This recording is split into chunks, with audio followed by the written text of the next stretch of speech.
one of the reflections that I've had during my time here, and having had, a lot of chances of listening to Greek being spoken at the natural, the colloquial pace, the slang, all those kind of things, and having had a chance to have a go at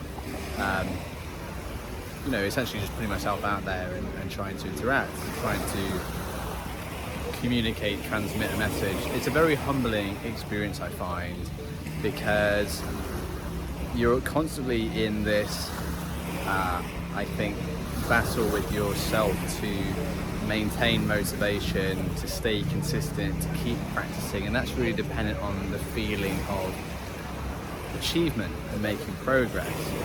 And there's plenty of times, and I think it's really thanks to the people that I'm surrounded by here who are extremely encouraging. Even, the response to me just saying what to me seems seemingly trivial, and they're really overjoyed by it. I think they're thrilled by the effort that you put in, because just the very act of doing that signifies how much you value and respect the culture, how much you're invested in it, how much you're invested in them.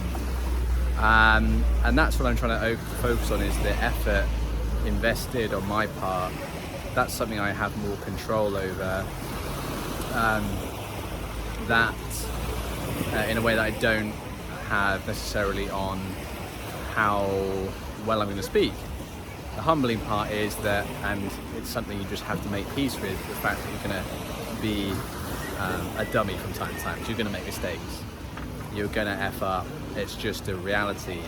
That's something that, if you want to learn languages, I think it's one of the principal fears people have, and often just stops them, either from starting or from carrying on. It's the fear of making mistakes, the fear of looking stupid.